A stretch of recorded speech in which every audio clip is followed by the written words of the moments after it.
Bismillahirrahmanirrahim. Kisah Nabi Yusuf alaihi salam. Nabi Yusuf adalah putra nomor 7 dari 12 putra putri Nabi Yakub. Ia dengan adiknya yang bernama Binyamin beribu Rahel, saudara sepupu Nabi Yakub. Ia dikaruniai Allah rupa yang bagus, paras tampan, dan tubuh tegap yang menjadikan incaran banyak wanita dan kenangan gadis-gadis remaja.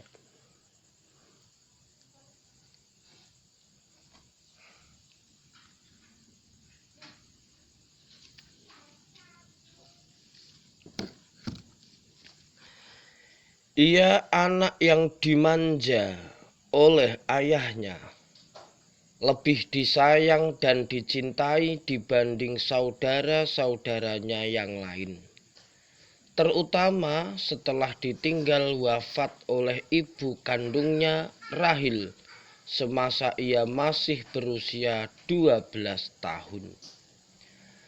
Perlakuan yang diskriminatif dari Nabi Yakub terhadap anak-anaknya telah menimbulkan rasa iri hati dan dengki di antara saudara-saudara Yusuf yang lain, yang merasa bahwa mereka dianaktirikan oleh ayahnya yang berlaku tidak adil terhadap sesama anak, memanjakan Yusuf lebih daripada yang lain. Rasa jengkel mereka kepada sang ayah dan iri hati terhadap Yusuf membangkitkan rasa setia kawan, persatuan, dan rasa persaudaraan yang akrab di antara mereka. Bab saudara-saudara Yusuf mengadakan pertemuan rahasia. Dalam pertemuan rahasia yang mereka adakan untuk merundingkan nasib yang mereka alami dan mengatur aksi yang harus mereka lakukan guna menyadarkan ayahnya, menuntut perlakuan yang adil dan sama, berkata salah seorang daripada mereka, "Tidakkah kamu merasakan bahwa perlakuan ayah terhadap kami sebagai anak-anaknya tidak adil dan berat sebelah?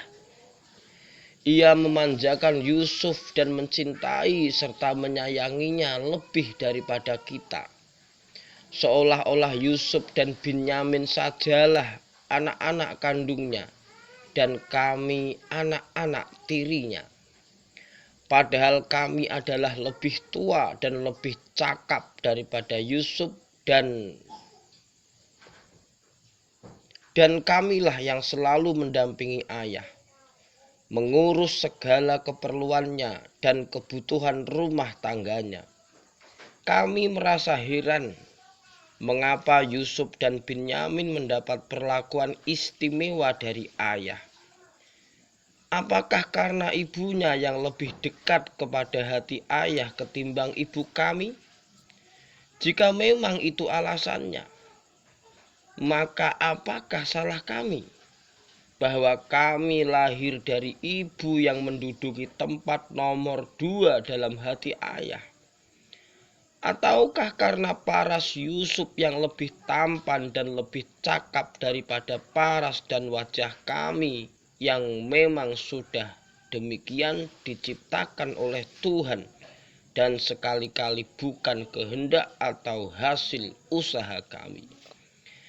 Kami sangat sesalkan perlakuan dan tindakan ayah yang sesat dan keliru ini dan harus melakukan sesuatu untuk mengakhiri keadaan yang timpang serta menjengkelkan hati kami semua.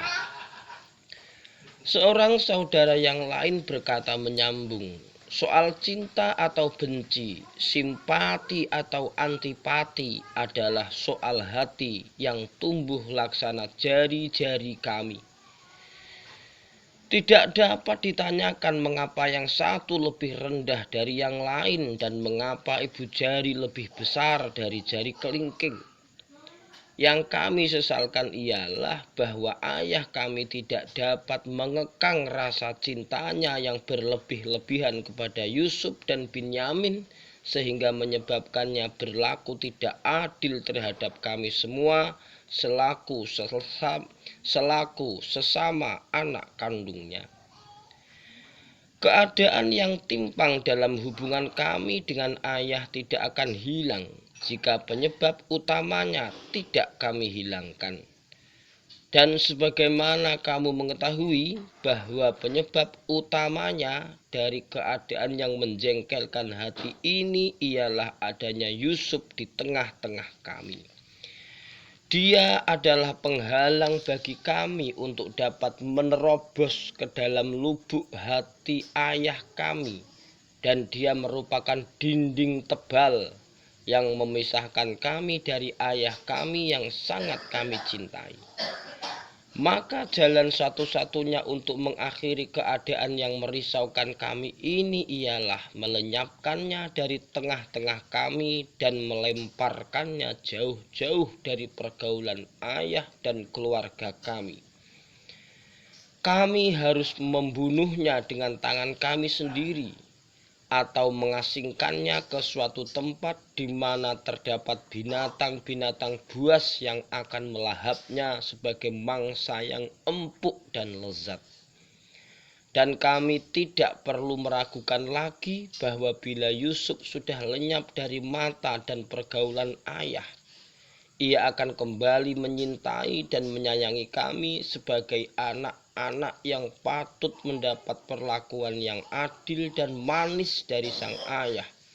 Dan suasana rumah tangga akan kembali menjadi rukun, tenang dan damai. Tiada sesuatu yang merisaukan hati dan menyesakkan dada. Berkata Yahuda, putra keempat dari Nabi Yakub dan yang paling cakap dan bijaksana di antara sesama saudara. Kami semua adalah putra-putra Yakub, pesuruh Allah, dan anak cucu dari Ibrahim, pesuruh dan kekasih Allah. Kami semua adalah orang-orang yang beragama dan berakal waras. Membunuh seseorang adalah tindakan yang dilarang oleh agama dan tidak dibenarkan oleh akal yang sehat. Apalagi yang akan kami bunuh atau serahkan jiwanya kepada binatang buas itu adalah saudara kami sendiri, sekandung, sedarah dan sedaging, yang tidak berdosa dan tidak pula pernah melakukan hal-hal yang menyakitkan hati atau menyentuh perasaan. Dan bahwa ia lebih dicintai dan disayangi oleh ayah, itu adalah suatu yang berada di luar kekuasaannya dan sekali-kali tidak dapat ditimpakan dosanya kepadanya.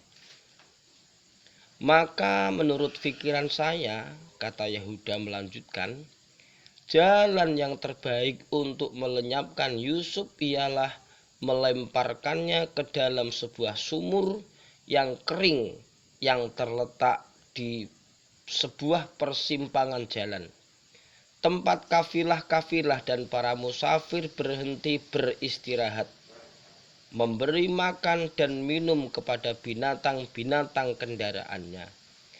Dengan cara demikian, terdapat kemungkinan bahwa salah seorang dari para musafir itu menemukan Yusuf, mengangkatnya dari dalam sumur, dan membawanya jauh-jauh sebagai anak pungut atau sebagai hamba sahaya yang akan diperjualbelikan.